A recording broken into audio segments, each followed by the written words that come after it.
Differentiation का या x बराबर t स्क्वायर y बराबर t क्यूब तब d2y अपन dx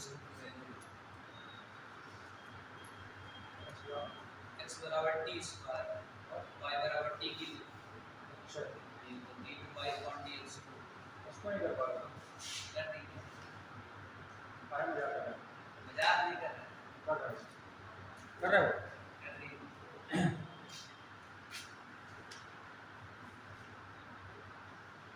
डिफरेंशिएशन किससे तो बन पड़ा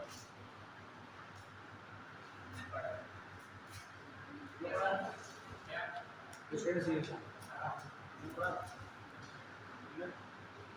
इंटीग्रेशन सबमेट वाले भूलोगे मैथ थी माइक गाड़ी थी माइक ठीक डिफरेंशिएशन सबसे पहले बताओ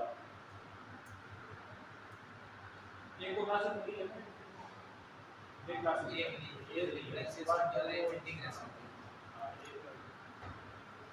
तो सबसे पहले बताओ कि जो फॉर्मूला होगा ये सब लिखा दिए ठीक है प्रॉपर लिखा दिए और क्या करें क्वेश्चंस भी डाले गए बनाए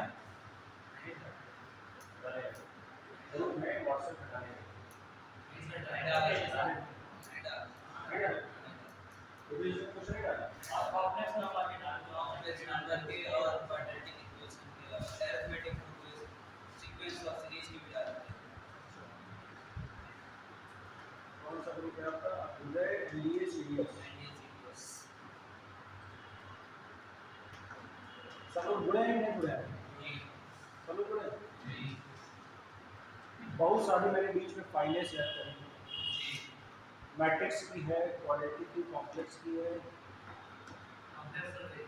कॉम्प्लेक्स की है कॉम्प्लेक्स क्वाड्रेटिक इक्वेशन मैट्रिक्स और सीक्वेंस एंड सीरीज कुछ क्वेश्चंस मैं आपको डालता हूँ डिफरेंशिएशन के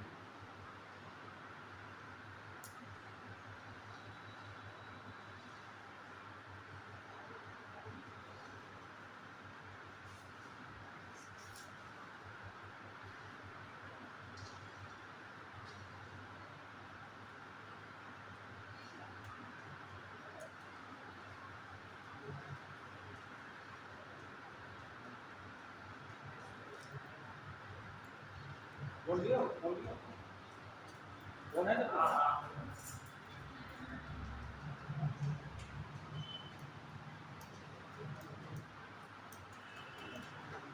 तो देखो आई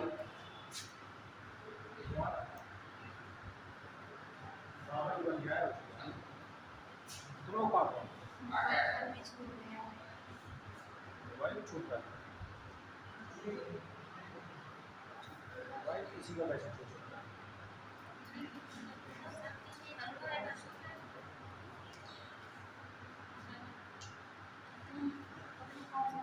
मिला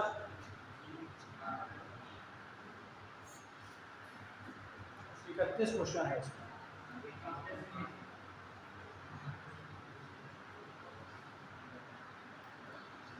ये एक और है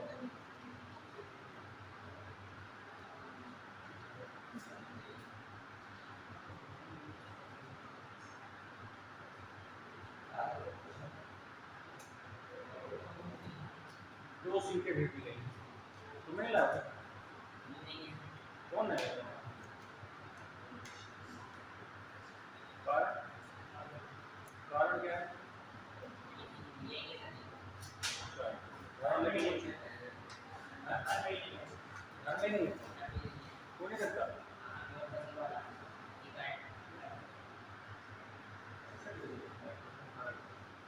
सब लोग आवाज का रिक्शे वाले जो घूम रहे हैं वाला भी बात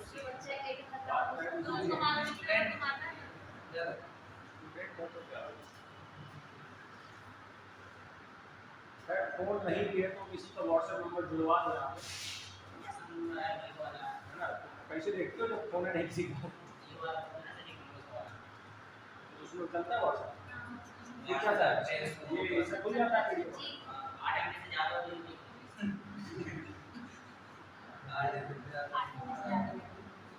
इजाज़त होती है? ये खुल जाएंगे 3 एप्लीकेशन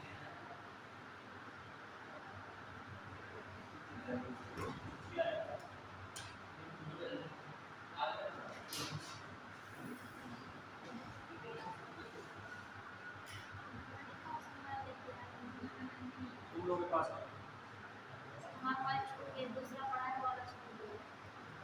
ये दिक्कत हो जाती है, बीच में जो आते नहीं हैं, वो दोबारा आते हैं, तो पुराना टॉपिक छूट जाता है।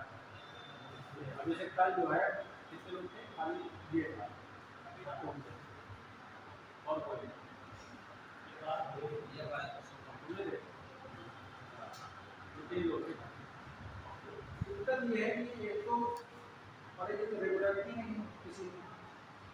इसमें देखो तुम्हारे क्वेश्चन पूछा है, उस तरह के क्वेश्चन इसमें है, बिल्कुल बिल्कुल वैसे ही, थोड़े बहुत चेंजेस हैं। जैसे क्वेश्चन नंबर 25 बिल्कुल जैसे तुमने पूछा वैसे क्वेश्चन।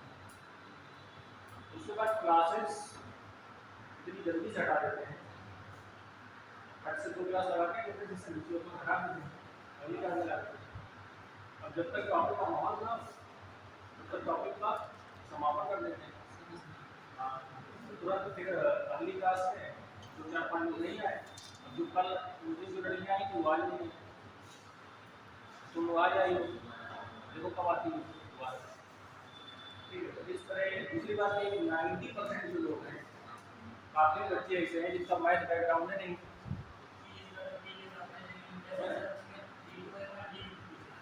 ठीक है, वो सीटें आपको इसलिए भेजी गई हैं कि पहले तो आप लोग फर्स्ट ऑफ ऑल अपने सारे फार्मूले कर लो डिवाइड, पहली बात फार्मूले कर लो डिवाइड अच्छे से।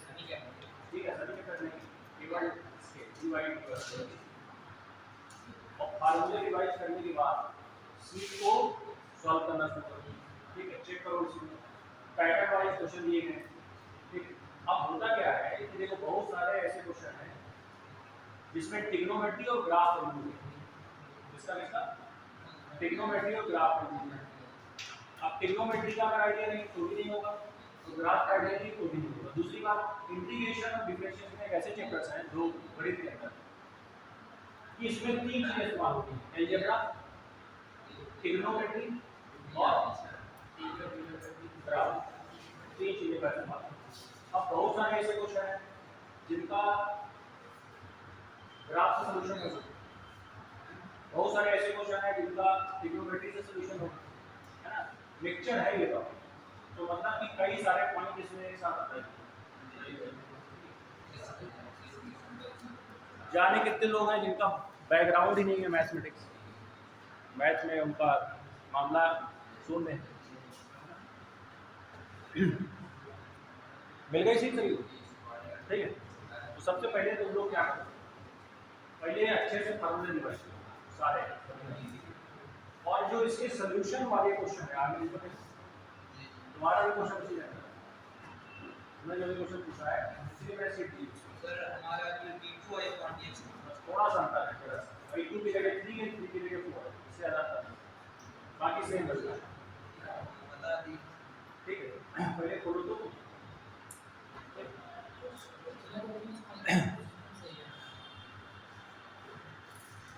उसके बाद कोई घर से कोई क्वेश्चन करने के लिए तो नहीं दिया गया था।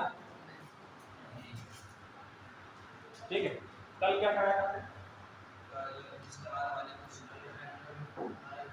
एंगल्स, हाँ कल मैंने आपको एंगल का आइडिया दिया था कि एंगल कैसे निकाले जाते हैं, क्योंकि बहुत सारे क्वेश्चन ऐसे होते हैं जहाँ पे आपको एंगल फाइंड करना पड़ता है, जब आप एंगल ही नहीं निकाल पाएंगे ना तो आगे कोई थ्योरम लगेगी और ना ही आगे कोई रूल अप्लाई हो जाएगा। ठीक है, वीडियो चल रहा है कि बंद? अच्छा एक बात बताओ, सबसे पहले बताओ, वेक्टर वेक्टर चिल्ला रहे थे, डायरेक्शन वेक्टर का सीधा संबंध किससे है?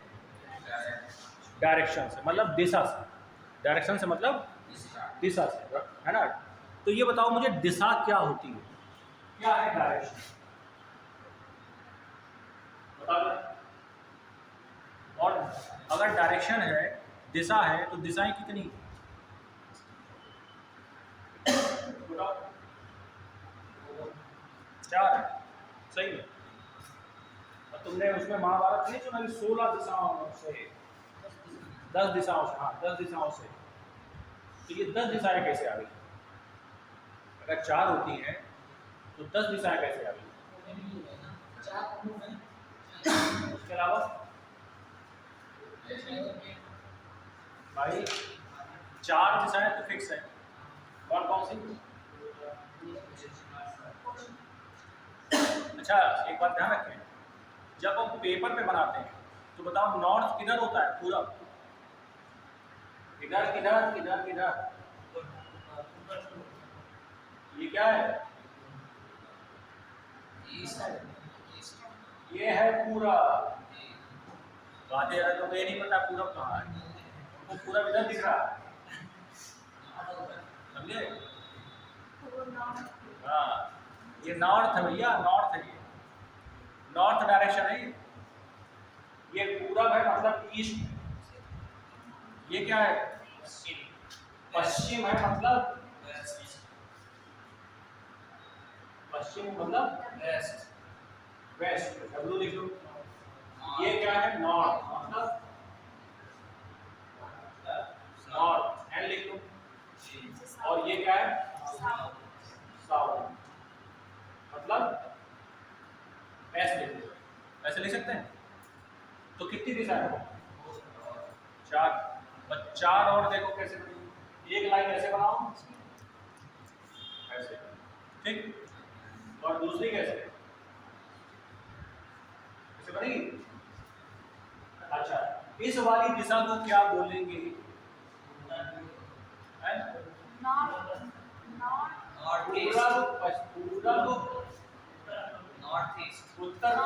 है ना, उत्तर नॉर्थ ईस्ट, इसको बोलेंगे नॉर्थ ईस्ट। इसको क्या बोलेंगे? इसको बोलेंगे ईस्ट साउथ। इसको क्या बोलेंगे? वेस्ट साउथ, ठीक। अच्छा अब ये बताओ ये वाला एंगल कितना होगा?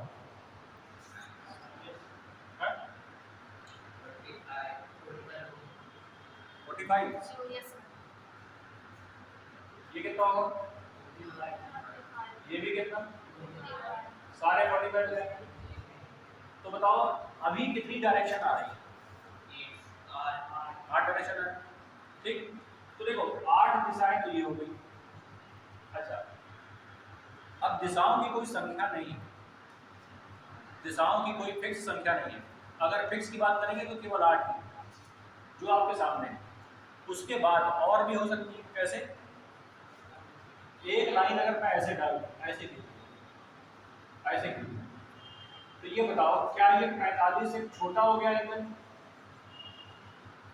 45 से ज्यादा किसकी तरफ झुका हुआ है?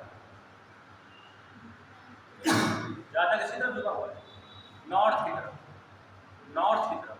अब एक बात और समझ लो, यहाँ पे एक पॉइंट वाली बात, अगर नॉर्थ की तरफ ज्यादा झुका हुआ है, जैसे मान लो कि बीचों बीच है, बीचों बीच का मतलब कितना हुआ? 45 डिग्री। अगर बीचों बीच है तो इसका मतलब क्या हुआ? 45 डिग्री, एग्जैक्ट 45। और अगर 45 डिग्री पे है तो आप चाहे नॉर्थ ईस्ट लिखो चाहे ईस्ट नॉर्थ लिखो, बात सेम। फिर से सुन ले, अगर मान लो बीचों बीच है, 45 डिग्री पे चल रहा है काम, तो चाहे नॉर्थ ईस्ट बोलिए और चाहे ईस्ट नॉर्थ बोलिए, दोनों का एक ही मतलब है, कोई दिक्कत इसमें नहीं है। लेकिन अगर डायरेक्शन किसी की तरफ झुकाव रखती है, जैसे मान लो कि ज़्यादा किसी तरफ झुका हुआ है, नॉर्थ की तरफ, तो इसका मतलब पहले आप नॉर्थ लिखेंगे फिर क्या लिखेंगे? क्या बोलेंगे? अगला ईस्ट। आप इसको क्या बोलेंगे? North east. इसका मतलब क्या हुआ? इसका मतलब ये हुआ कि झुकाव ज़्यादा किसकी तरफ है? नॉर्थ की तरफ। झुकाव किसकी तरफ है? नॉर्थ की तरफ। क्या वैसे ही इधर की तरफ से भी हो जाएगा? इधर से भी हो जाएगा। अच्छा मान लो कि ये वाली डायरेक्शन है, ये बताओ इसे क्या बोलेंगे?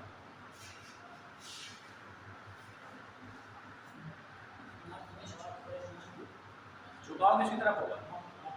नॉर्थ की तरफ। तो नाम किसका पहले लिखेंगे? नॉर्थ का। क्या बोलेंगे? नॉर्थ। ये बात समझ आई? ठीक।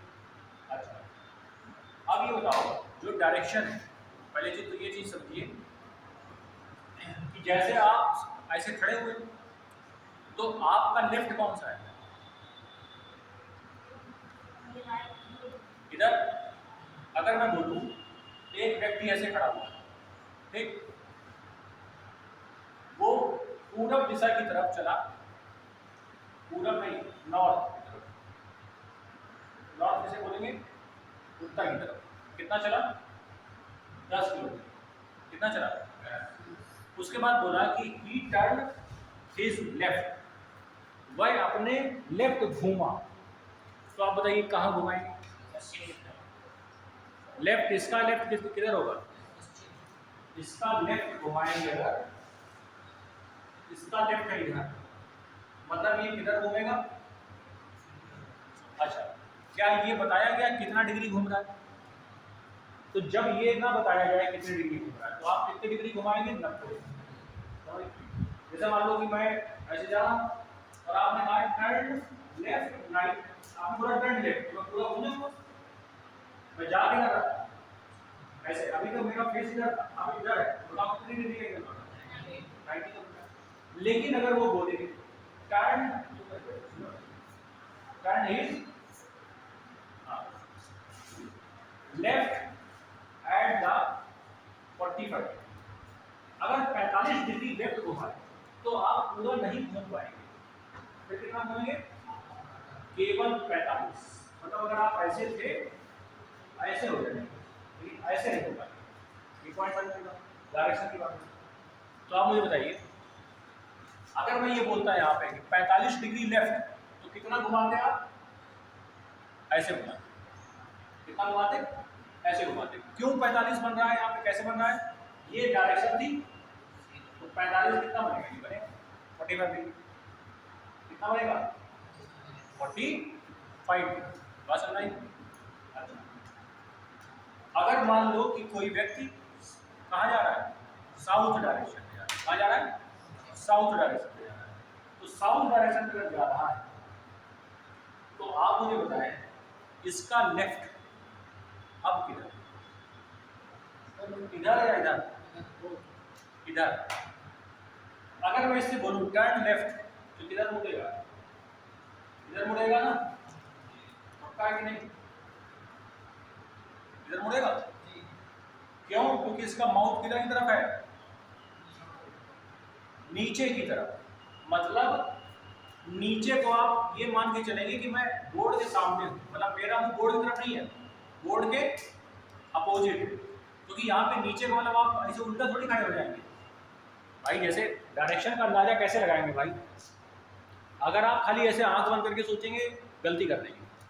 आपको सोचना क्या है? अगर मैंने एरो नीचे की तरफ लगाया, आप देखिए जब आप कहीं घूमने जाते हैं, बाहर जाइए, तो वहाँ पे देखा है आपने रोड में वो जो नीले कलर का बोर्ड लगा होता है, उसमें ऐसे एरो होता है, तो इसका ये मतलब नहीं गड्ढा खोद के नीचे घुस जाओ। नहीं देखा? ऐसे एरो बना होता है ना, ऐसे करके। तो इसका मतलब क्या है? इसका मतलब क्या है? देखो, दो चीजें, आप ऐसे जा रहे हैं और उसने ऐसे एरो बना रखा, मतलब इसी रोड की बात कर रहा है। इसका मतलब क्या कर रहा है? वो इसी रोड की बात कर रहा है, ऐसे बना होता है। अब सीधी सी बात है, अब आप अपने दिमाग से सोचिए कि आप सीधा जा रहे हैं, तो ये आपका सीधा एरो बोर्ड में कैसे दिखाएगा? इस मान लो इसको मुझे बोर्ड में बनाना, कैसे बनाऊं? ये तो मैं लोहे का एक लगा के लगा दूं ऐसे, तो तुम देख लो। अच्छा भाई, इस 3D को हम उसमें नहीं बना सकते हैं बोर्ड में, तो मजबूरी में हमें इसे ऐसे करना पड़ता है। ऐसे का मतलब है ऐसे, वही देखो यहाँ पे, ऐसे का मतलब है ऐसे। और शकल किसकी तरफ है? तो लेफ्ट बताओ किधर होगा भाई? बस इधर कैसे हो सकती है? चक्कर आ जाएगा तुमको। देखो देखो, यही तो समस्या है। अब वेक्टर आप पढ़ रहे हैं और दिशा का ज्ञान नहीं है, तो वेक्टर में आप सब इधर उधर लिपापोती मचा देंगे। ठीक है। केवल सवाल लगा लेने से कोई चैप्टर कंप्लीट नहीं होता है, क्योंकि सवाल तो तुम पहले से लगा के आए हो इंटर में। तो जब तुमने इंटर में सवाल बढ़िया से लगाए हैं तो फिर दिक्कत क्या, क्या पड़ जाएगा? भाई सवाल तुम लगा ही चुके हैं। और इंटर का जो टारगेट है, इंटर का, इंटरमीडिएट का, वो क्या है? आपकी किताब को खत्म कराना, आपकी किताब को खत्म कराना। अब तरीका कुछ भी हो, एन केन प्रकारेण सिलेबस को खत्म करना है, हाँ संपन्न करना है, और बच्चे के दिमाग में ये डाल देना है कि तुम इंटर पास हो गए। इंटर क्या हो गए? पास हो गए। अब इंटर पास हो गए तो अब इंटर पास होने के बाद तुम खुद ही देखते होगे रोजमर्रा की क्लासेस में, यहाँ पे जो भी है, बहुत सारी ऐसी चीज़ें बताई जाती हैं, इतनी मतलब निर्दिष्ट की चीज़ें बताई जाती हैं कई बार, और आप उसका आंसर नहीं कर पाते हैं। कारण ये है कि क्वेश्चन लगाना बात अलग है और उसके कॉन्सेप्ट को समझना बात अलग है। और कंपटीशन की प्रॉब्लम ये है कि क्वेश्चन अगर आप सोचें कि मैं 500 क्वेश्चन डेली लगाऊंगा और कंपटीशन फाइट कर लूँगा, ये तुम्हारी बहुत बड़ी गलतफहमी है। तो 500 नहीं 5000 लगा दो, फिर भी कंपटीशन फाइट नहीं होगा, क्योंकि कंपटीशन में जो क्वेश्चन होता है वो माइंड का होता है, लिखने वाला नहीं होता है। और इंटरमीडिएट का जो क्वेश्चन होता है वो लिखने वाला होता है, क्योंकि उसमें लिखने के नंबर मिलेंगे। तो बोलते हैं ना, पूरा पेज लिख डालो, पूरा पेज भर डालो, पूरा पेज भर डालो, नंबर एक दो तो दे ही देगा, नहीं दे देगा? अरे आपकी बात छोड़ो, हमने खुद ही कोऑर्डिनेट ज्योमेट्री की मैं बात बता रहा हूँ आपको, मैं तो मतलब जीवन में पहली बार इतना वाहियात पेपर मैंने दिया अपने लाइफ का, 11th का कोऑर्डिनेट ज्योमेट्री। पहले शुरू में 2-3 महीने हमने कुछ पढ़ा था, कुछ अता पता उसमें था नहीं। अब ये हुआ कि पास कैसे होंगे, तो हमने कहा चलो कोई बात नहीं, कुछ पुराने टैलेंट का इस्तेमाल करेंगे फिर, और क्या, पेपर तो देना ही है। तो हमने कहा पढ़ा तो कुछ भी नहीं है, लेकिन हमने कहा चलो कोई बात नहीं, जो होगा देखा जाएगा। अब ये समझ लो, प्रूव दैट वाले क्वेश्चन बहुत आते हैं, प्रूव दैट वाले क्वेश्चन बहुत आते हैं, और ट्रिग्नोमेट्री में भी यही हाल, prove that prove that prove that. अब मैं क्या करता था, मेरे दिमाग माइंड गेम से किया, क्वेश्चन को स्टार्ट करना तो जानते ही कि कैसे स्टार्ट करना है, स्टार्ट कर दिया, और जहां पे लोचा हुआ वहीं से पेज पलट दिया, समझना, क्वेश्चन सॉल्व किया, आधा तक सॉल्व कर दिया, थोड़ा इधर करके, और बस अगले पेज से, हर क्वेश्चन को 2 पेज में सॉल्व, अगले पेज से उल्टा सॉल्व कर, प्रूव दैट, उसके बाद में ऊपर 2-3 स्टेप ऊपर चढ़ा दिया, और ऐसे ही करके मैंने 10 क्वेश्चन किए, प्रूव दैट और खूब प्रूव दैट क्वेश्चन आए, 10 क्वेश्चन किए, ठीक है। अब देखिए चेक करने वाले का टाइम, उस दिन मुझे ये पता चला कि भैया कोई कॉपी देखता था, 100 में नंबर दिए, कुल 85 नंबर, 85 नंबर बैठे। अब मैं देख के भरोसा नहीं कर पा रहा हूँ, मैं 3 बार चेक किया, मेरा ही नाम है। अब तो हमारे साथ के लोग तो कहता है घूमे तो तुम भी हमारे साथ, तुम्हारे 85 और हमारे 45 है, इसका मतलब तुम हमारे साथ छल कर रहे हो, तुम पढ़ते हो हमें बेवकूफ बनाया। हमने कहा छल तुम्हारे साथ नहीं कर रहे हैं, छल किसी और के साथ कर दिया। अच्छा, उन लोगों ने हमारे डर के लिखा नहीं, उसे मालूम नहीं आया तो छोड़ दिए, हमारी आदत नहीं थी, आए चाहे ना आए करना है भाई। जैसे तुम तैयारी कर रहे हो तो एक चांस है शायद हो जाए, ठीक, लेकिन नहीं कर रहा तो पूरा चांस है कि नहीं होता, तो ये तो है, जो संभावना है वो 0 है। और अगर आप किसी कार्य को कर रहे हैं तो संभावना भले 1% हो, लेकिन है तो निकल तो सकते हो कहीं नहीं। तो वैसे ही होता है कि पेपर को बहुत सारे लोग क्या होते हैं देखते हैं, उसके बाद अगर पूरी तरीके से आता है तो करते हो, पूरी तरीके से छोड़ दीजिए। लेकिन कुछ लोग क्या होते हैं, वो अपने आइडिया का दिमाग, मतलब थोड़ा कॉमन सेंस लगाते हैं, गणित नहीं, कॉमन सेंस। जैसे कई सारे क्वेश्चन ऐसे होंगे जिसमें आपको गणित नहीं लगाना, क्या लगाना है, लॉजिक, क्या लगाना है, लॉजिक। और लॉजिक लगा के खाली आप तो छोटी छोटी कुछ बातें ऐसे कर लेंगे, आपको आंसर आ जाएगा। और आप क्या लगे हुए हैं उसमें करने, आप बिल्कुल इंटरव्यू हो रहा है IT की गणित, उसमें झोंके चला जाए, क्वेश्चन है बेचारा मासूम छोटा, छोड़ो नहीं। कंपटीशन भी बिना 8 से 10 क्वेश्चन में रिस्क लिए नहीं है, या नोट कर 10 क्वेश्चन में कम से कम तुक्का मारना पड़ेगा। तुक्के का मतलब नहीं बस क्या बोलेगा, तुक्का का मतलब ये कि थोड़ा आइडिया लगाओ कि 4 ऑप्शन में से कौन सा होने की संभावना है, और अगर लगे यार ये हो सकता है लगा दो भाई। 4 में से 2 हमें पता नहीं होंगे, 2 में पता चल गया ये तो दोनों आंसर है ही। अब 2 में से कोई है तो 2 में से सही होने की प्रोबेबिलिटी क्या है? अरे 2 क्वेश्चन में 2 विकल्प है, 2 विकल्प आप बताओ 50%।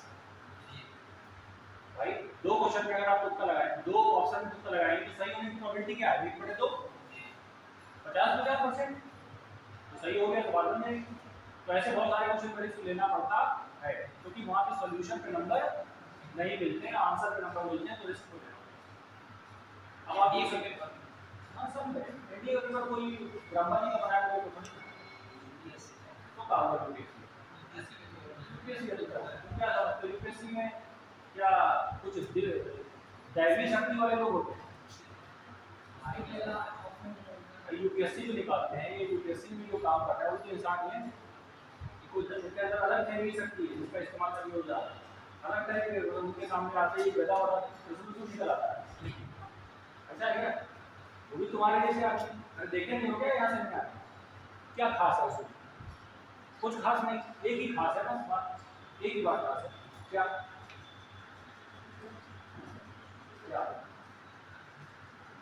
तुम बताओ क्या खास है जो सिलेक्टेड? टैलेंट वाले टैलेंटेड अगर वो साइंटिस्ट नहीं बने, डायरेक्टर बनेगा क्या? बताओ बताओ बिल्कुल नहीं। भाई जब तुम जीनियस हो तो तुम साइंटिस्ट बनोगे, इंजीनियर बनोगे, डॉक्टर बनोगे, डायरेक्टर नाम आके यूपीएससी थोड़ी निकालोगे, यूपीएससी थोड़ी निकालोगे, या बोल पाते हैं टैलेंटेड अगर हो गए, टैलेंटेड लोग दिमाग कोई जगह। फिर उसमें क्या आता है तुमसे और उसमें क्या आता है? क्या तुम थोड़ा अंतर क्या फील हुआ? भाई अब तुम्हें अंतर ही नहीं पता है तो उस अंतर को भरोगे। पहले तो अंतर बताओ कि मेरे में और इसमें क्या है। मुझे इसमें देखा कि मेरे में और इसमें ये अंतर है, तो अगर मैं इस अंतर को कवर कर लूँ तो मैं इनके जैसे बनता हूँ। ठीक, समझ में आई बात? तो अंतर क्या समझना है? अब कहाँ डेली पढ़ते हैं? ये कौन सी बात है? डेली में तुम भी पढ़ते हो तो आता है, डेली हम भी पढ़ते हैं, तुम भी पढ़ते हो, हर व्यक्ति डेली पढ़ता है। फिर क्या अंतर? तुम बताओ।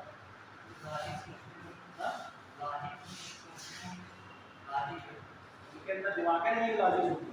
और बताओ, अरे यार जो फीचर्स का पेपर निकालेगा उसमें निकाल लो, रट्टा मार के छोटा वोट मचाते हैं निकालते हैं, उनके अंदर क्या लॉजिक? एक गणित के सवाल में जो उनके खड़े हो क्या उनके पास नहीं है। गणित में एक क्वेश्चन उनके दिमाग 3-4 बार डिस्प्ले खाते हैं, गणित का क्वेश्चन अगर सामने आ गया तो आप बताओ, तो गणित के क्वेश्चन से इसका सर भारी हो जाए, उसके अंदर शक्ति होगी, दिमाग पावर है। गणित का काम क्या है? दिमाग की पावर को चेक करना, ये गणित का काम। तो गणित की शक्ति उनके अंदर नहीं होती, वो इतने मानसिक रूप से भयभीत हो जाते हैं ऐसी चीजों से। फिजिक्स, केमिस्ट्री और गणित अगर उनको दिखा और तो कुछ नहीं, खाली इधर का दिखा उनको चक्कर है। ये क्या है? तुम बताओ क्या अंतर है उसमें और तुमने?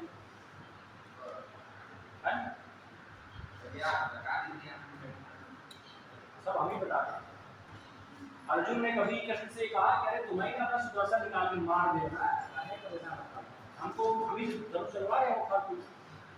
अरे सीधा सुदर्शन निकालो और सबको निकालो एक बार, निकाल सकते थे ना। अगर अर्जुन ये कहता अरे गुरुदेव वासुदेव तुम्हारे अंदर तपा शक्तियां हैं, एक बार अपने प्रचंड रूप में आ जाओ और सुदर्शन को जो फेंक दो कि बीच पितामह से लगा के अश्वत्थामा से लगा के सब निकल जाना, एक ही बात है। और तुम हमसे युद्ध चलवाना 5 महीने से युद्ध नहीं। तो एक भी बार अर्जुन ने ये कहा कृष्ण से कि अपना सुदर्शन निकालो, हमसे क्या बात चलवा रहे हो? और अगर इतना ही आता है तुमको तो तुम ही चला दो, हमसे क्या चलवा रहे हो? कभी कहा, कभी कहा ये सीख है, चलवाने का पैसा ले रहे हैं, चलाने का नहीं। चलवाने का पैसा मिलेगा। अगर आप चलवाएंगे नहीं तुमसे, तो यही तो समस्या है एजुकेशन। हर चीज टीचर पर जाके धड़ाधड़ क्वेश्चन बाजी चल रही है, बच्चा बेचारा दम, गणित में आप अच्छे हैं मान लो, ठीक है, आप खूब बढ़िया एजुकेशन करते हैं, और जैसे मैं कहूँगा कि विचार करो इस किसी के बारे में सोचो, तो तुम्हारा दिमाग चलना। किसी मीटिंग में आप बैठे, मान लो अधिकारी हो गए, किसी मीटिंग बैठे, अचानक से किसी ने पूछ लिया तुम्हारे अधिकारी ने कि बेटा खड़े हो जाओ, ये जो देश में संकट है चला है, इससे कैसे बाहर आए कुछ बताइए। तुम क्या उसी का उनका सत्य विकल्प पढ़ के ही तय करोगे, गणित फार्मूला होता देखना है तब बताएं, ऐसे कहोगे क्या? अब तुमको क्या करना है, इंस्टेंट सोचना है उसी समय। उसने तुमसे कहा नहीं कि तुम्हारे तुम बस ऐसे खड़े होते तक तुम्हें सोच लेना है 1 मिनट के अंदर मुझे क्या बोलना है, क्योंकि 20 लोग तुम्हें देख रहे हैं और सब जीनियस लोग हैं, टैलेंटेड लोग हैं, अपने फील्ड के माहिर लोग, उल्टा सीधा बोले तो कैमरे की नजर करो, ये भी तुम्हारे मुंह में घुसा, सबको दिखाएगा पूरे भारत देश में कि कैसा बेवकूफ अधिकारी चुन के आया है, निलंबित हो जाओगे अगली बार। होगा कि नहीं होगा? एक शब्द भी गलत बोल देते हैं ये लोग, देखो कैसे भयंकर, और कोई अधिकारी है तो गलत बोल दे, कोई नेता है जरा सा बोल दे तो निलंबित होता है ना।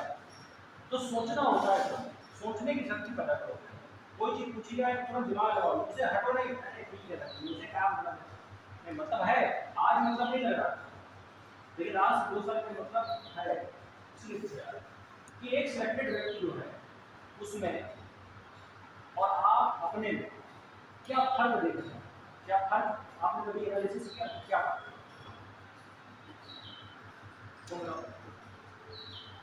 कोई फर्क नहीं, कोई फर्क नहीं है, तुम्हें भी हो जाना चाहिए डीएसपी, तो डीएसपी में तुमने क्या है, तुम बड़ा कॉन्फिडेंस लेवल तो हमारा उसी तरह अच्छा है, जो देख ले तो बेहोश हो जाएगा। और एक बात सुनो, जितना अनपढ़ आदमी होगा उसका कॉन्फिडेंस लेवल उतना ही हाई होगा, पढ़ा लिखा तो तब भी तरह शाम को जा रहता है, और जो अनपढ़ होगा ना वो बिल्कुल पास सीधा ताने घूम रहा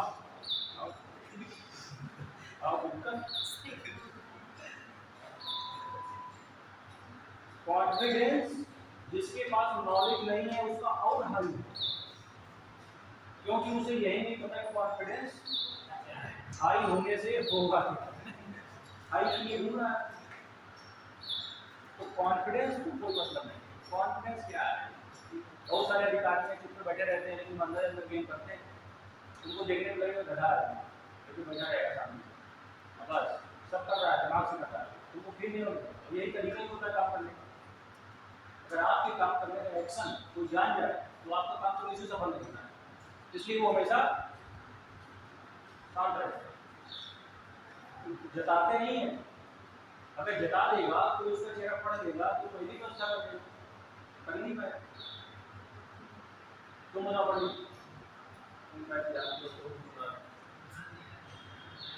कोई कर नहीं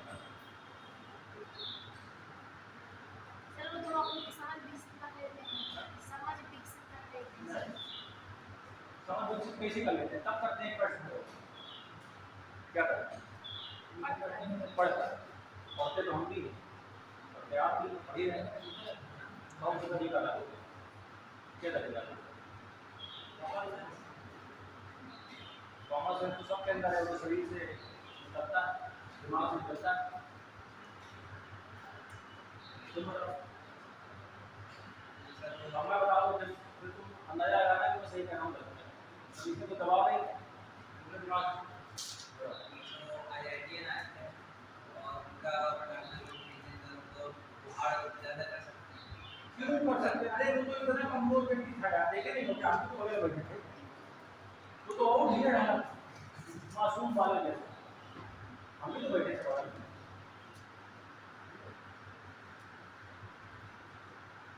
वो तो कहीं नहीं लग रहा था आईआईटी में, उससे ठीक तुम्हें लग रहा है, अगर दोनों खड़ा कर दिया तुमको उसको तो बोला जाए बताओ नेगेटिव कौन निकाल सकता है, उनका ये निकाल ये निकाले वो निकाले, इससे कोई मतलब नहीं। तो तुम देखे हो कि ऐसे भी 100 की बोला था, उसको जब पैसा नहीं हो जा रहा समझे, उसको आदत नहीं है ना बोलने की, लोग विदेश में उसको समझ नहीं आता क्या बोले।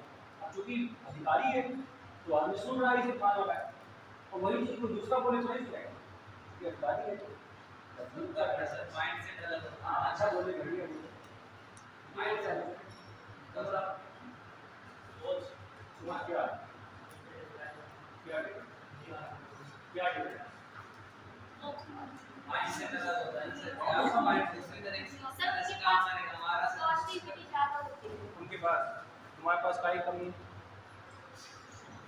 पॉजिटिविटी की खेती होती है, उनके पास खेती ज़्यादा, हमारे पास कम, तुम कहाँ से उगाए? और पॉजिटिविटी तो अपने हाथ में। कौन बोला कि पॉजिटिव होने के लिए 100 रुपया पर डे लगता है? तुमने कहा क्या? अरे पॉजिटिव होना तो अपने हाथ में ना, आप पॉजिटिव रहिए, कौन रोकेगा? आप बताइए।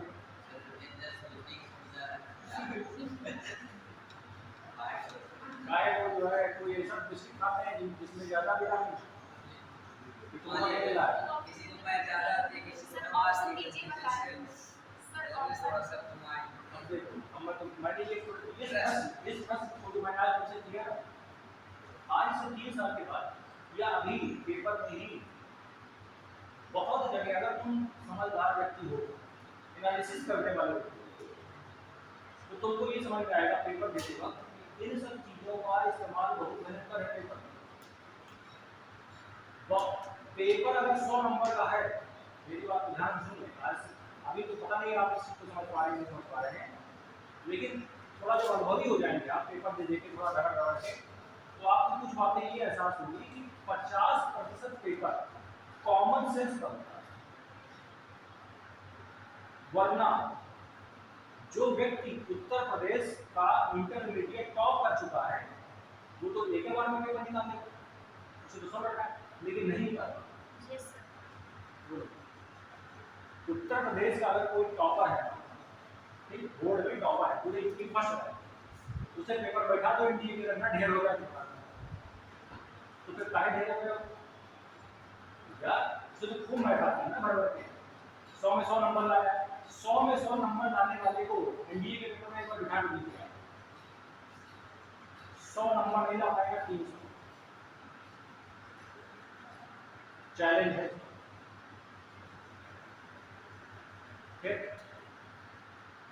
फिर यही तो प्रॉब्लम है, और मैथ में थोड़ा बहुत ले लिया लगाया तो बाकी पेपर में तो 1 नंबर में आता है, क्योंकि बहुत सारा पेपर का जो सिनेरियो है, जो स्टाइल है पूछने का, उसमें तो एनडीए की मैं बात बोल रहा हूँ, एनडीए उसमें पूरी तरीके से फिट नहीं बैठ रहा है, थोड़ा बहुत तो बैठ रहा है, बाकी एग्जाम तो 100% फिट बैठ रहा है। बाकी एग्जाम आप देंगे कभी आएंगे, आप देखेंगे उसमें बहुत सारे ऐसे क्वेश्चन होते हैं जो आपको खाली सोच के आंसर देना है, कोई किताब नहीं है उसके लिए, अरे नहीं अगली बार मैं पढ़ के आऊँगा तब मैं इस क्वेश्चन का आंसर दूंगा। अरे कोई लॉजिकल क्वेश्चन है कि अगर ऐसा हो तो क्या हो, अब इसके लिए कौन सी किताब? अब जैसे मैंने एक प्रश्न किया कि सिलेक्टेड व्यक्ति है और आप अपने में क्या अंतर पा रहे हैं, तो क्या इसके लिए कोई किताब की गई? भाई किताब पढ़ोगे रटोगे परिभाषा तो बड़े दिन बताओ। अब इसमें क्या है, आपका दिमाग, अब ये कौन बता पाएगा जो एनालिसिस कर रहा है, लगातार सोच रहा, सोचने वाला व्यक्ति बता सकता है। आप देखो जो मैं बोल रहा हूँ, तुम में और उसमें एक ही अंतर है,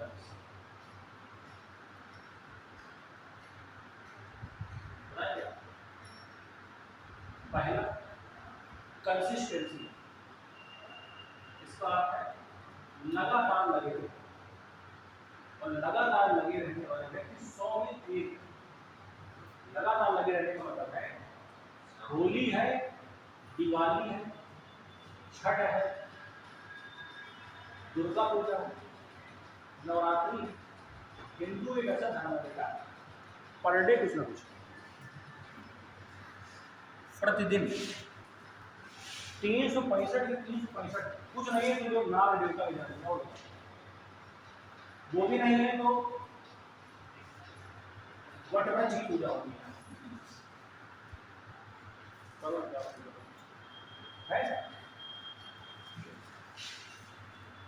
पर डे है उसमें, तो तुम्हें 19 साल की छुट्टी हो जाती है। अब तुम्हारे घर में टूबट लक्ष्मी पूजा हो रही है तो तुम भी उसी परेशान, पूरी निकलवा रहे हो घर वालों से, महिलाएं तुम पर, चलो ठीक है समझ में आता है, तुम भी छुट्टी पड़े। बड़े त्योहार है उनकी भी, मतलब आपके जो 365 साल के दिन है उसमें से लगभग 200 दिन आप खाली फालतू वाली निकाल रहे हैं, फालतू वाली, इनका कोई अर्थ नहीं है आपके जीवन में। छुट्टी छुट्टी छुट्टी छुट्टी सब छुट्टी, ठीक। अब तुम अपने दिमाग सोचो 11 तारीख से लगा के 15 तारीख तक कितने पढ़े हो, कितना पढ़े, पेपर है तुम्हारा, अपने दिल में हाथ रख के सोचो, दिल में तो होगा कि नहीं हुआ पर है? सुन लिए क्या सोचा, पैसा क्यों हुआ, ऐसे बात आप समझ में क्या है? पहला अंतर कंसिस्टेंसी, वो व्यक्ति लगातार करेगा, तुम टूट छूट के करता, 2 दिन पढ़ते हो 3 दिन नहीं पढ़ते। दूसरा अंतर होगा, दूसरा अंतर शायद वो लोग निगलेक्ट करते हैं, हमको रिवीजन नहीं करते हैं। दूसरा अंतर क्या है, भले तो तू लगातार समझना, रीजन लगातार पढ़ने का तो उसका तो वही होता है। दूसरा सबसे बड़ा जो अंतर और है वो ये है कि वो हमेशा स्ट्रगल करने के लिए तैयार है, हमेशा स्ट्रगल करने के लिए तैयार है। उसे उससे दिक्कत नहीं कि गर्मी ठंडी, अब यहाँ का जैसा धूप ज़्यादा है, अगले दिन आप बहुत पानी बरस गया है, आप कैसे पढ़े, मन में बारिश हो गई, ठीक है बारिश हो, फिर सर्दी आ जाए, सर्दी इतनी पड़ती, शरीर बैठे नहीं पा रहे हैं, तो पहले ही बात होता है, तो बैठा नहीं जा रहा है भैया, गर्मी सर्दी उसी को लग रही है तो काम नहीं कर रहा है, सीधी सी बात है। पेपर बांटने वाले से सीखिए, अगर कुछ सीखना है पेपर बांटने, सबसे बड़ा मैसेज है, सबसे बड़ा मैसेज होता है, चाहे गर्मी हो, चाहे ठंडी हो, और चाहे बरसात, 6 बजे पेपर आपके पास 99% केसेस में आता है। दिल्ली में मैं रहता था तो एक पेपर देने वाले जो अंकल जी आ रहे थे, दूसरे दिन से बात आने लगी तो उसने बताया कि भैया मैं पहले सरकारी अधिकारी था, फिर मैंने बीच में BRS ले ली, करीब 50 साल के आसपास, 50 साल के आसपास हमने BRS होता है अपने आप छुट्टी, मतलब अपने आप नौकरी छोड़ देना, इसको वॉलंटरी रिटायरमेंट करके इसका नाम है BRS, मतलब वॉलंटरी रिटायरमेंट सिस्टम, इस्तीफा हमें दे देना, तो मैंने कहा कि आप सरकारी अधिकारी रहे हैं, तो भैया आपको पेंशन मिलती होगी, सरकार सेंट्रल गवर्नमेंट में रहे हैं आप, काहे आप क्यों पेपर पे बांट रहे हैं? बड़ा अच्छा जवाब दिया, बोला भैया अगर मैं पेपर नहीं बांटूंगा तो क्या पहले तो पेपर बांटना कोई गलत चीज़ नहीं, भाई समाचार देना तो बड़ा कोई उसमें कोई बुरा काम नहीं करना, बल्कि अपने यहाँ देखा जाए तो बुरा काम, पेपर या तुम 2 दिन बांट दो तो एक से तुमको आदमी जिकारण नहीं रह सकते, पेपर बांट दो,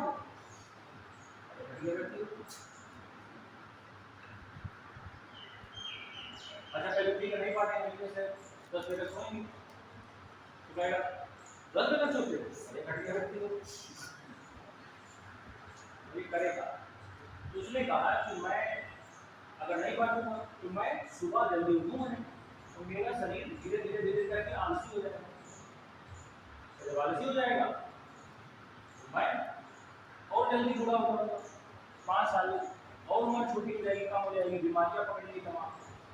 अब पेपर चूंकि ऐसा काम पकड़ो जिसमें मजबूरी हो उठना, अच्छा जब तक मजबूरी नहीं होती कोई नहीं उठ सकता, अगर तुमसे कह दिया जाए शौकियन उठना सवेरे 5 कोई नहीं, और सवेरे 5 बजे की ट्रेन हो 3 बजे को फिर तुम्हारी बात है लड़की तो उन्होंने अपने आप को एक काम से बांध लिया, जिम्मेदारी वाले काम। अब तो मजबूरी होगी, बढ़िया फ्रेश कहते बढ़िया ताज़ी हवा लेता हूँ। ऐसा समय जो 5 बजे का 4 बजे का होता है, पेपर बांटने का ना 3 बजे से 4 बजे के बीच में उड़ जाता है। 3 से 4 के बीच में पेपर बांटने वाला है कि उड़ जाता है, क्योंकि 4:30 बजे तक पेपर तुम्हारे हाथ में आ जाएगा। और ये पेपर का जो डिस्ट्रीब्यूटर होता है, मान लो बांधा में जहाँ पे भी जिस जगह उतरते होंगे ना, उस जगह पे पेपर तुमको लेने जाना 4:30 बजे दिन में आ जाएगा। अगर तुम नहीं पहुँचे नहीं मिलेगा, ये कंडीशन है। उसको जो 4:30 बजे तक उसको पेपर लेना है तो 3:30 बजे उठे हो कम से कम। और 3:30 बजे से शुरू होता है ब्रह्म मुहूर्त। ब्रह्म मुहूर्त। अब ये ना कहना ये काम वही पूछते हैं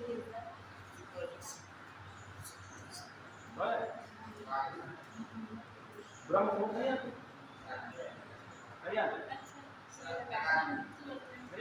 सुबह का अच्छा होता है। 3:30 बजे से 6 बजे अच्छा तक। टाइम बता दीजिए। बताओ क्या है? सर ये बताओ ये मुहूर्त क्या होता है? अच्छा समय। शुभ क्षण। हाँ, शुभ क्षण। क्षण। जैसे तुम शादी होनी तो आदमी कहता है बढ़िया मुहूर्त बताओ, देख कहता है मतलब शादी करने के लिए अच्छे मुहूर्त की जरूरत है। घर बनवाना है तो आदमी कहता है बढ़िया मुहूर्त बताओ, देख घर बनवाना है तो भी घर बनवाने के लिए भी मुहूर्त की जरूरत है। गाड़ी खरीदनी तो मुहूर्त, अरे बढ़िया से बताओ, देख के मुहूर्त पंडित जी बताया। तो यार ये बताओ कि गाड़ी खरीदने के लिए तो मुहूर्त की जरूरत है, शादी करने के लिए मुहूर्त की जरूरत है, दुनिया के सारे शुभ कार्य करने के लिए मुहूर्त की जरूरत है। उसी से बना है ब्रह्म मुहूर्त। ब्रह्म को पाने के लिए, ब्रह्म के दर्शन के लिए ब्रह्म मुहूर्त बना।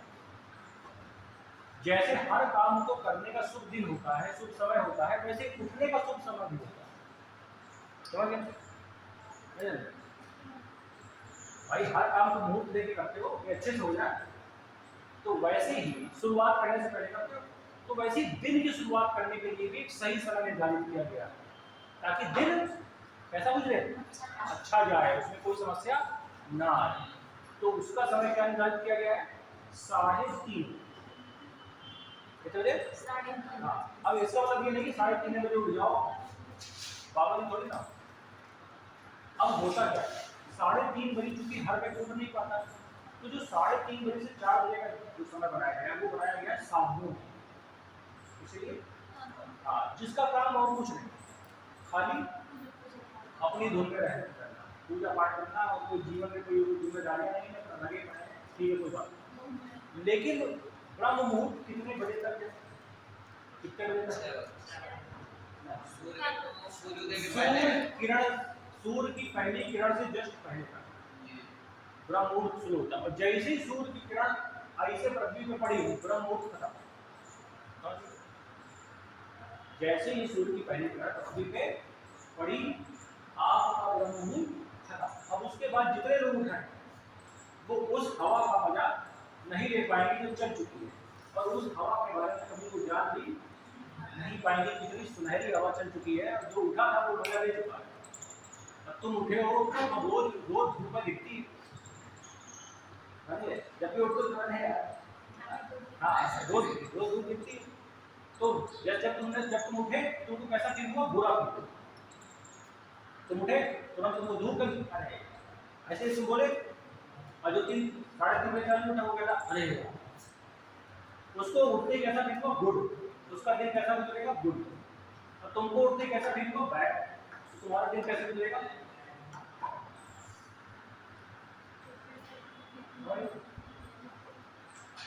अच्छा, शिक्षा के साथ ये समस्या नहीं, शिक्षा को तो मजबूरी में उठना पड़ता है।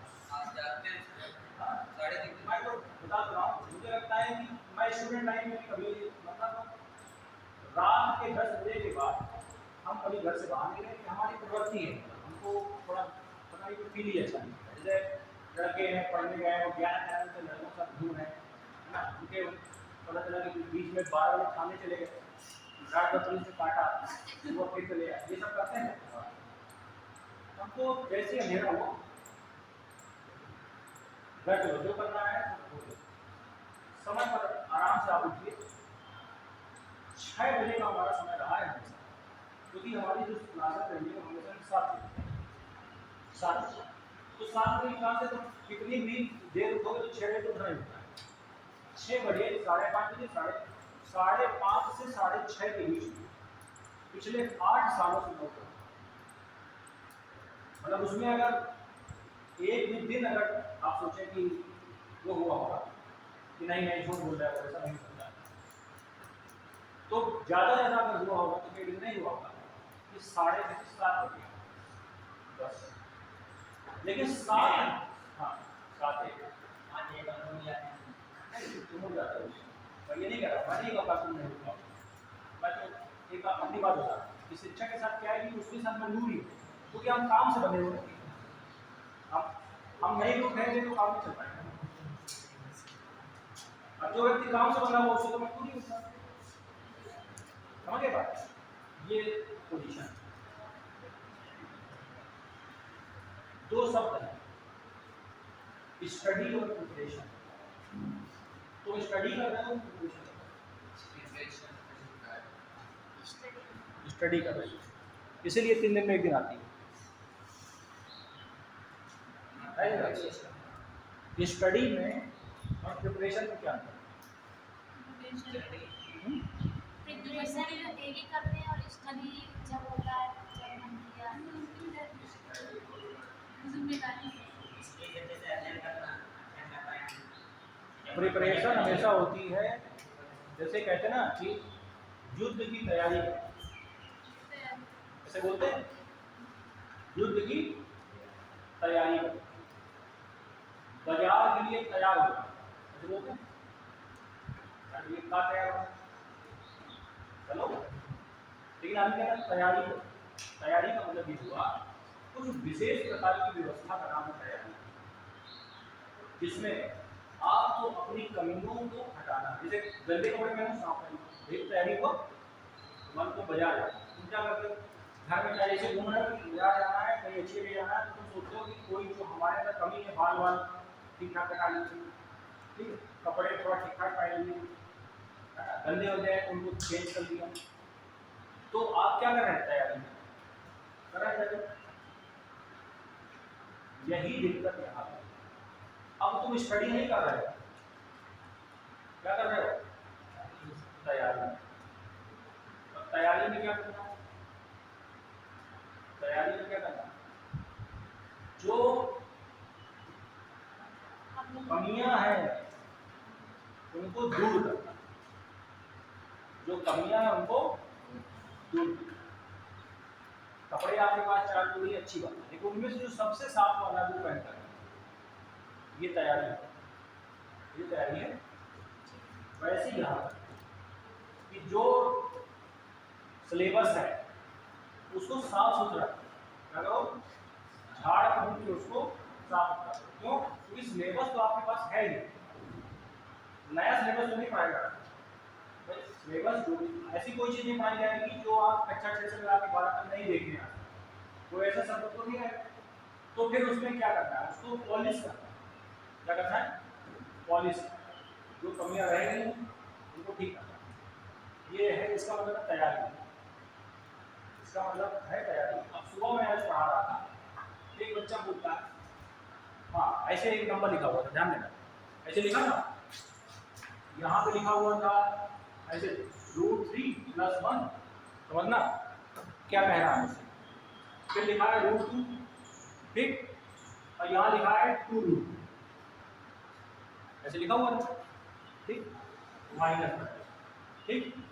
तो मैंने क्या किया, मैंने ऐसे लिखा, ठीक, माइनस, तो मैंने ये वाला स्टेप नहीं लिखा, मैंने सीधा क्या लिख दिया, ये माइनस करके वो नहीं करते अपॉन।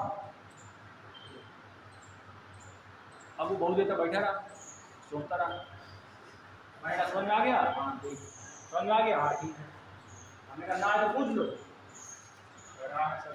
पूछना तो है, क्या पूछना है? 4 कैसे आ गए? मैंने कहा तुम जो है जहाँ बिछड़े थे वहीं मुलाकात करोगे, वहीं तुम्हारी कृपा रुकी हुई है। जिस चीज को जहाँ छोड़ कर आए थे वहीं लेने जाना पड़ेगा। एक दिन जीवन वैसे बनाया है, जहाँ छोड़े थे वहीं जाना है। इसीलिए देखिए आप, एक ऐसा सब्जेक्ट है जिसको आप छोड़ जाते हैं, छोड़ देते हैं। हर व्यक्ति के साथ ऐसा होता है, पता है कौन सा? जीएस। जीएस को क्लास 6 से ही त्याग देता है राइट? जीएस को क्लास 6 से ही त्याग देता है और क्या पढ़ता है व्यक्ति? मैथ और साइंस, राइट? हर आदमी साथ ऐसा है, और खासतौर से उत्तर प्रदेश में तो बहुत ज़्यादा है, क्योंकि यहाँ बीए करने का मतलब है बर्बाद, इसका कोई भविष्य नहीं। लेकिन ऐसा फिलहाल नहीं, बीए भी अपने आप में बहुत बढ़िया डिग्री है, लेने के बाद है आप कैसे ले। अब जैसे तुम कक्षा 6 में छोड़ गया है जीएस को, साइंस मैथ तुम पढ़ते रहे, कक्षा 10 के बाद वो अपने आप ही छूट गए। अब कक्षा 10 में अगर तुमने अपने टीचर से पूछा जीएस वाले से कि सर जी आर्ट साइंस से करें, साइंस साइड से तो कहेगा भैया बस ये लो, ये ना करो इतिहास भूगोल में चलता है, चुपचाप क्या करो बीएससी तो बीएससी करते हो, बीटेक करो बीटेक करते हो। फिर जब आगे आता समय आता है तैयारी, मान लो तुमने कोई भी पेपर बढ़िया वाला यूपीएससी करेगा तो वो निकालना है, और जब टीचर तुमको मिलता है कोचिंग में, कोचिंग वाले टीचर तुमसे क्या कहना है? कक्षा 6 की एनसीईआरटी से उठाओ, बेटा 6 की एनसीईआरटी से उठाना, 6 से लेके 12 पहले पढ़ लो तब आगे बात होगी, क्योंकि वो है फाउंडेशन। क्या है? और अगर फाउंडेशन ही आपका कमजोर है तो बिल्डिंग खड़ी होगी ढह जाएगी। मैं जितनी अच्छी बना दूँ, कांच बना दूँ, लोहे की बना दूँ, ढह जाएगी। तो वही उसका कहना होता है कि पहले घर जाओ एनसीईआरटी का, तो वही हमने उस लड़के से कहा होगा, हमने कहा तुम पहले घर जाओ और कक्षा 6 की किताब खोलो गई और उसमें देखो कि √2 × √2 कितना होता है। √2 × √2 नहीं जान पाएगा, अभी तो 4 नहीं जान पा रहा था। अरे √2 × √2 व 2, 2 × 2 व 4, अब वो जान नहीं पा रहा है कि 4 कैसे है, मतलब उसे √2 × √2 बराबर 2 होता है, ये बात पता नहीं थी।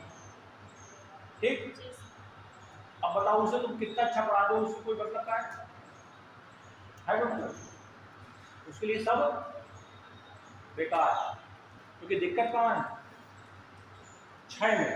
अब मैं दिमाग अगर लगाऊंगा तो ज़्यादा कहाँ तक जाऊँगा? हाई स्कूल तक। जैसे मान लो मैं एनडीए का पढ़ा रहा हूँ मान लो, तो मैं ज़्यादा से ज़्यादा तुमको कहाँ तक पीछे ले जा सकता हूँ? 10 तक, 6 तक नहीं। हाँ, इतना ही झेल सकते हैं, लेकिन 6 का भी अगर नहीं आता है तो फिर वो काम किसे करना है? तुम्हें। अब या तो तुम वो करके आओ, और या तो पर डे टेंशन में रहो, दो ही विकल्प है, कोई और विकल्प? यही विकल्प। तो एक चीज अपने अंदर डेवलप करो, तैयारी यारी ठीक है, सोचा करो, और सोचने का लगा जैसे कोई चीज़ आपके सामने है, ठीक है, जो भी आपके आज इर्द गिर्द हो रहा है जीवन में, आप उसके बारे में विचार करें। क्या करिए? विचार करने से क्या होगा कि आपका थोड़ा सा जो मानसिक स्तर है वो ऊपर जाएगा। ऐसे कितने लोग योग करते हैं, योग से कोई संबंध नहीं, कभी किया बात की चिकन कर लिया होगा, जैसे कर लिया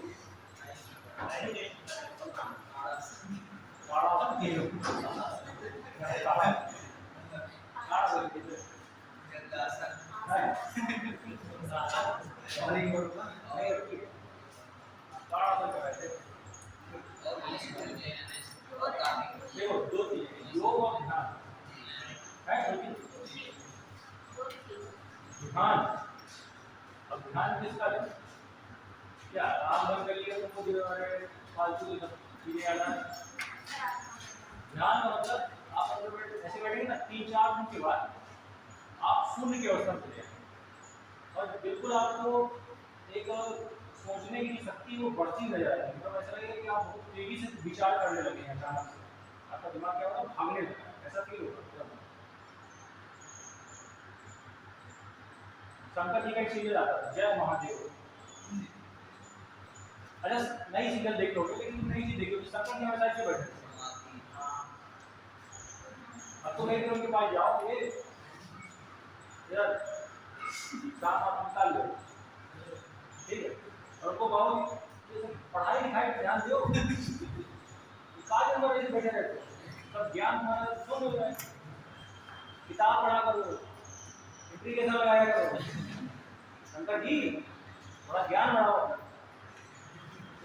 तो शंकर जी वही सब तुम्हारे मुंह में उजड़ रहे हैं मूर्ख व्यक्ति, उनको तो नहीं आ रहा है। अब तुम अपने दिमाग से सोचो कि जो व्यक्ति कुछ जीवन कुछ करे नहीं रहा है, खाली उसकी पूरी दुनिया पूजा कर रहा है, जो रात दिन पढ़ रहा है उसको कोई पूजा और जो पूजा नहीं पढ़ रहा है बोलता नहीं रहा, खाली ऐसे देखते हैं फिर ध्यान करते हैं। जब उस दिन पर ध्यान लगा है तो उसका ज्ञान कैसे बढ़ेगा? तुमसे पहले सुबह ज्यादा तुम ढूंढी रमाए तो तुम्हें कैसे ज्ञान होगा इंटीग्रेशन? काय पूजा होगा? कैसे पूजा होगा? ना तो वो किताब पढ़ रहे हैं, ना वो इंटीग्रेशन लगा रहे हैं, ना उनको बेटा है देवरात, ना वो एडी का पेपर दे रहे हैं, ना जीएस पढ़ते हैं, ना प्रधानमंत्री, ना राष्ट्रपति, बस भोले बाबा है। भोले हैं ऊपर से बाबा है और ऊपर से पढ़ाई लिखाई नहीं करते हैं, लेकिन इज्जत पूरी है। ऐसे इतनी ज्यादा है किसी की कारण बेटा जो ध्यान करता है ना वो अपने मन के अंदर इतनी शक्ति लिए होता है, उसके लिए इतनी शक्ति इतनी पावर होती है। आप पुराने किसी भी व्यक्तित्व को देखिए, पुराने सीरियल उठा के देखिए, रावण जो था वो भी ध्यान करता था, सीरियल में दिखाया जाता है वो भी बैठा हुआ। हर व्यक्ति जितना भी शक्तिशाली आदमी है पुराना सब तुमको ध्यान करता हुआ मिलेगा। अब वो जो गढ़ घूमते रहते हैं नदी के बगल में, वहाँ भाला वाला लिए जो है उनको कभी देखा तो बैठा है? देखा कभी बैठा? वो खाली तिरमल लिए भाला, हाँ हाँ बताओ कहाँ चलना है,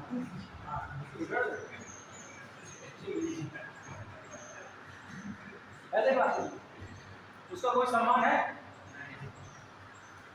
कोई सम्मान। ध्यान करेगा उसका ध्यान सही रहेगा और ध्यान सही लगेगा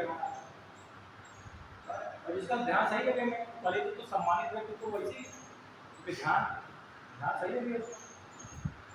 दूसरी बात वो सोच रहा है, वो क्या डेवलप कर रहा है? Thinking process. क्या डेवलप कर रहा है?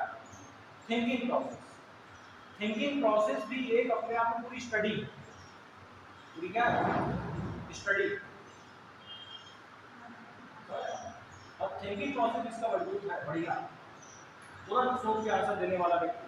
अकबर बेचारा देखो, बीरबल अकबर के साथ कैसे बढ़िया कहानियां चलती हैं, लोग सुनते हैं अकबर बीरबल अकबर बीरबल, और बहुत अच्छे से बताया है इसको, बताया कि बीरबल बहुत उसकी आता है अकबर कुछ नहीं करता, अकबर तो वही पता नहीं करता। बीरबल बीरबल भरी सभा में अकबर ने खाया बीरबल को, बीरबल इससे कोई उपाय बताओ, तो क्या बीरबल ने कहा बता दे रही तुम जी कब पढ़ तो ले, ऐसे कैसे बता दे? चार तो किताबें लाए हैं गणित के, पहले कल जाके वो पढ़ेंगे रात भर, तब बताएंगे सुनिए क्या उसने कभी कहा। इंस्टेंट सोचना होता है, तुरंत उसी क्षण सोचना होता है, एक दिमाग, और उसी समय कौन सोच पाएगा जिसके अंदर सोचने की शक्ति है? तो ये भी अपने आप में पूरी पढ़ाई है, पूरी स्टडी है, ठीक है ना? हम सब करते हैं। डेली डेली तो नहीं कर पाते, लेकिन हाँ ये कि समय अगर मिलता है तो जरूर।